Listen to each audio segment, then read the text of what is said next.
Arya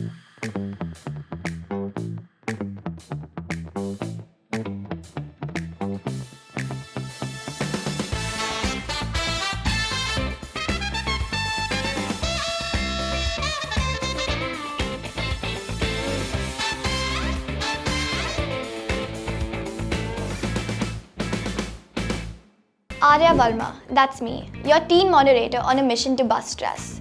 Hey parents, it's time to acknowledge that stress is not just a teen's drama. It's real. Understand the science and let's work together to tackle this. And to my fellow students, guess what? You're not alone.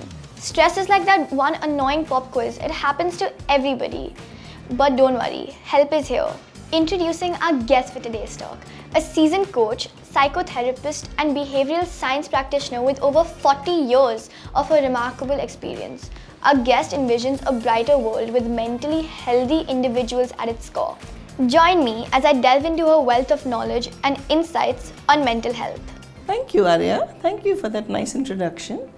40 years seems a long journey, but yes, I have seen a lot and I know how things have been, and I know being a teenager in 2023 is not the easiest one, neither for children nor for parents. So let's see how we can help make the world a better place. As I say, I'm always working towards that, making it a mentally healthy universe of human beings. How should I address you? Call me Indu. I love my name, so I'd like you to call me by my name. So Indu, my question for you is, how stressed are kids today? So it's interesting you asked this question, Arya. Stress has no measure. Nobody can measure it. At the end of the day, it's what is the body feeling, what is the effects, impact of the stress on the body, which can ultimately lead to multiple different health issues. But for a 14-year-old who wants to know, how does stress get measured, I really don't think there's an answer. There should be some, everyone in the family should be involved into saying, how do we manage each other? Because it's not only as if a child gets stress on their own, there is a whole system and a whole environment that encourages that situation.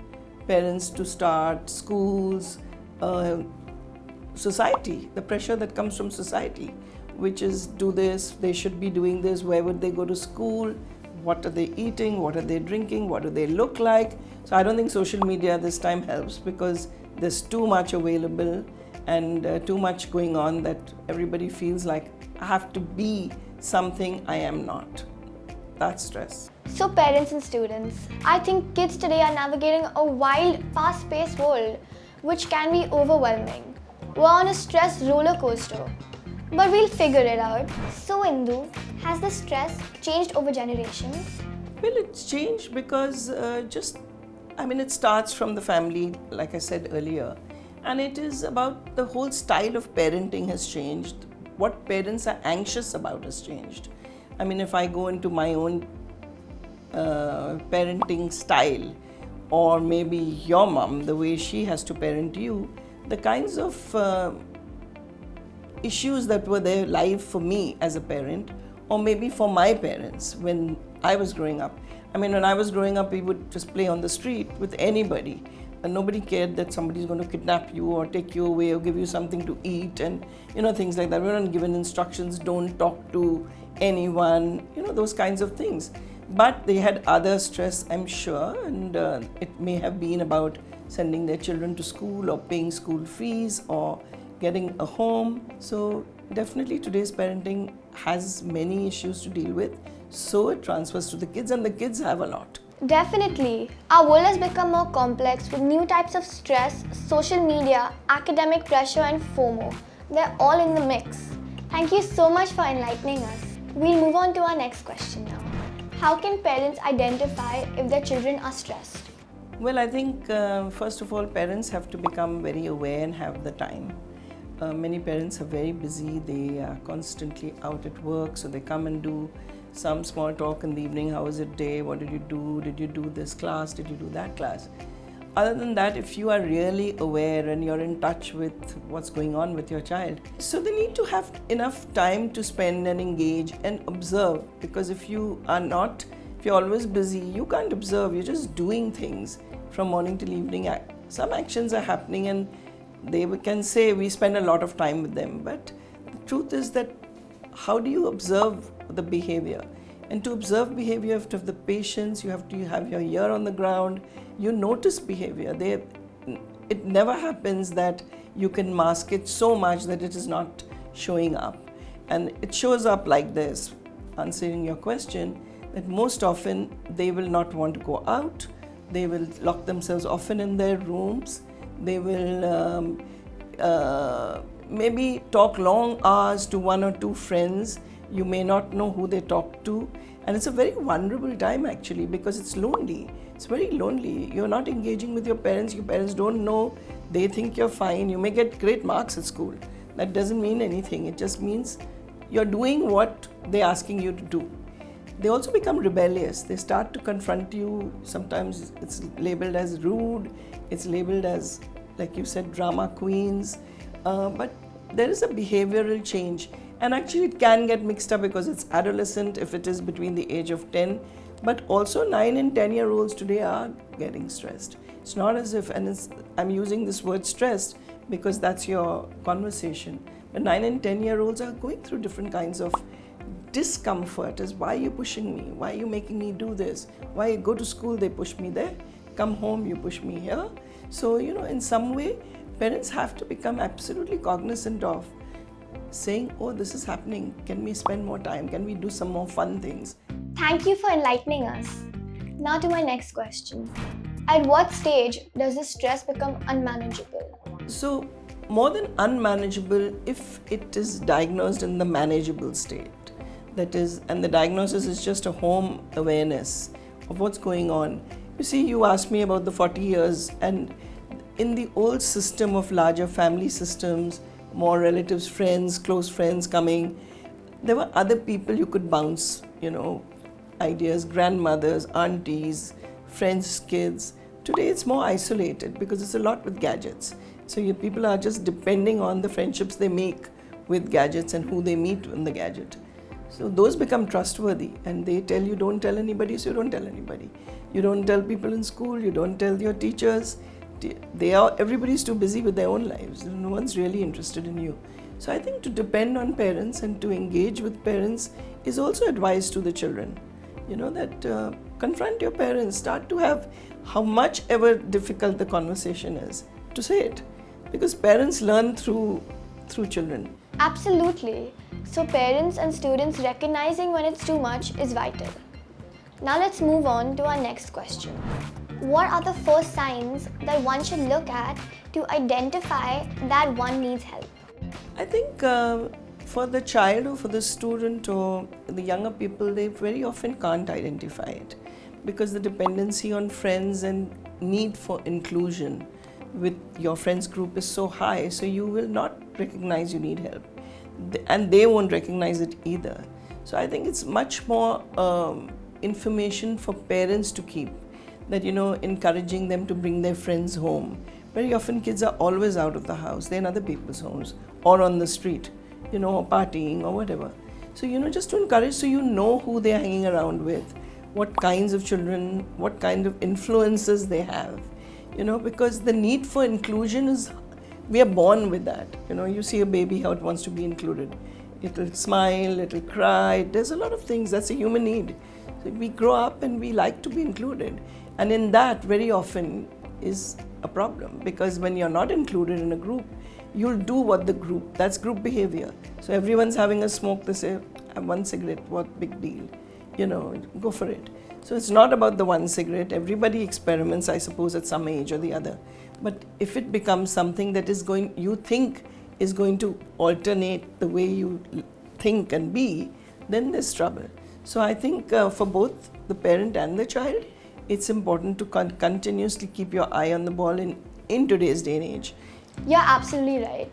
If stress is upsetting you to the point where it's affecting your daily life, seeking help could be a smart move. Thank you for highlighting this.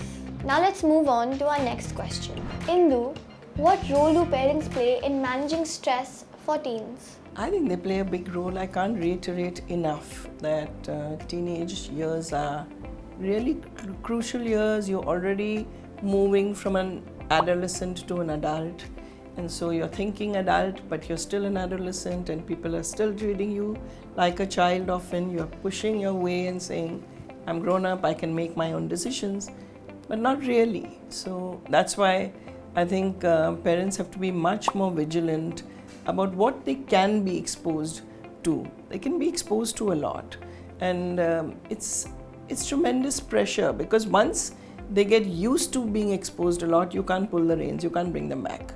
So you can guide them. I think as parents, our job is to guide, to teach the children the right values and help them to just go through that time.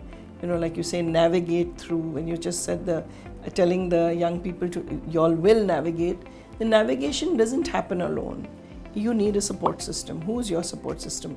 If you get friends who are like you, who enjoy leading a life which is healthy, whole, complete, happy, then that's a good thing. But if you get friends who take you down another path, which is different from whatever your family values are or what you all live and enjoy, then maybe you have to be alert to it. So, and if you are not, your parents have to be alert to it. They have to bring you back before it is too late. So managing teens, and then teens who go the wrong way, choose a wrong path, is a lifelong struggle for parents. So I think it's easier to manage them in their teens than as adults. Honestly, I agree with you. A while ago, I had a friend group that were not necessarily like the best friends for me, and my parents, especially my mother, she kept bringing me back to reality and kept telling me to stay on a good path. And because of her today, I have a much better friend group, and I think it's all thanks to my mother. So I really want to shout out to you, Mama. Yeah. What I'd really like to tell the audience and to whoever listens to this is that a child is growing under your care. It's like a little plant. How much sunlight and how much khad, matti, anything you give is still in your control. Once they grow, there's no control. They'll go east or they go west, they're gone.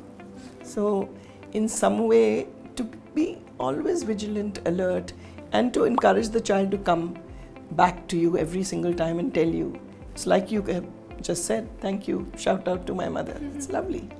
Now let's move on to our next question. So Indu, how should an individual deal with stress? Once they know it is stress, so there's an earlier stage when you don't know, and once you know it is stress, and I think to find ways and means to de-stress, and the easiest ones are, first of all, to do less, not to keep getting yourself so anxious that you have to do so many things. People try to pack their day.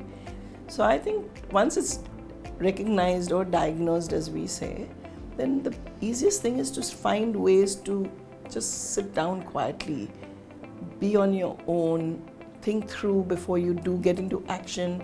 What next? Just the way you plan your time, and start to speak more, sharing more, talking more, to building trust with people, not closing in and saying, I should tell nobody. And then the one or two people you tell, then they say, oh my God, I'm going through the same thing. So, can dance and music also become a tool for dealing with stress? Yeah, sure, absolutely, because you're using different senses. When you dance, it's music, it's body movement, it is, eye contact with yourself, your body. And when you hear music, you're using another sense, which is the sense of hearing, and the whole experience that music gives you in your body. So sure, it does. Yeah, actually, a lot of the times that I'm trying to de-stress, I always feel guilty. So for example, when I sit down and listen to music or dance or even read a book, I feel really guilty for not studying. I feel like I should be doing something that correlates to my grades in my school, and I feel like I'm not being productive. I don't know if that is a common thing, but it happens to me a lot. So, it's how you look at life. Somewhere you've picked up that if you study, it is productive, and anything out of study is not. So you want to relook at that, and relook at it. What does dance or music do for you? How do you keep that balance? Studying is about the cognitive, the head. It's the brain is picking up, whereas dance and music is about your whole experience. It's the body. So you just keep a balance, and that's why, because people don't keep a balance, that's why they get so stressed. They do either this too much or that too much. So find a way to actually help yourself to understand that productivity is, I am engaging and putting my life into some great happy experiences. Yeah, my dad always tells me that balance is the key to life. So I try to follow that as much as possible. So you may have to tweak the way you think about studying, Yeah. or about anything that you do which is fun. So parents and students, let's dance our stress away, and music can become our therapy session. Now for the next question. What role does physical exercise play in dealing with stress? Oh yeah, it plays a big role, because in some way, just the adrenal rush itself around your body, the blood rush around your body, it helps you to calm the brain down. It helps all the cells that are holding stress in your body to kind of calm down. There's more endorphins that get produced. So it definitely helps, because the first thing that happens when people are going through anxious times is lethargy. They sleep and they'll sleep and they'll sleep, which they feel tired. Small things make them feel tired. So in some way, that I think exercise is a big one. Even just going out for a walk. There is enough opportunity for people to do that. They don't have the time though. So everything then balances, like you said, my dad says balance. So balance is about everything. Just like you balance your food, just like you balance your thought. What I do also needs to be balanced. So I think that would be a good one. I agree actually. I don't really get the time to exercise anymore. The max of my exercise is dance. I do ballet like once a week, twice a week. But other than that, I never exercise because I'm always trying to finish homework or or learn my portions, and we have tests every day. So balance and also, is key. because you see finishing your homework, doing your portion is productive. Exactly. Yeah, so you'll have to change that mindset itself. Thank you so much for opening my viewpoint. I will definitely try to keep up my exercise schedule from now on and continue to exercise more often. Any words of advice from somebody who has so much experience? Yes, I mean, the best advice I can give is that for the parents and the child to become a team and look at a common goal. That we both have the same goal in life, that you grow up, you become a person into the world who we set up, and you have a good, healthy, happy life. And to that I can always go back to have you heard of the Prophet Khalil Gibran? One of the statements he makes on children to parents is that children are like arrows that come out of a bow. You only have control of the arrow as long as the arrow is in your hand. Once it's gone, it's gone. There's no direction that you can give, no? So you do what you can do when it's still with you. What a lovely saying. Thank you so much for giving your insight. Pleasure, Arya. Absolute pleasure. Thank you for being on our show. I truly hope you got a real and candid insight on how to deal with stress. Life is like a puzzle, and together we'll find all the right pieces.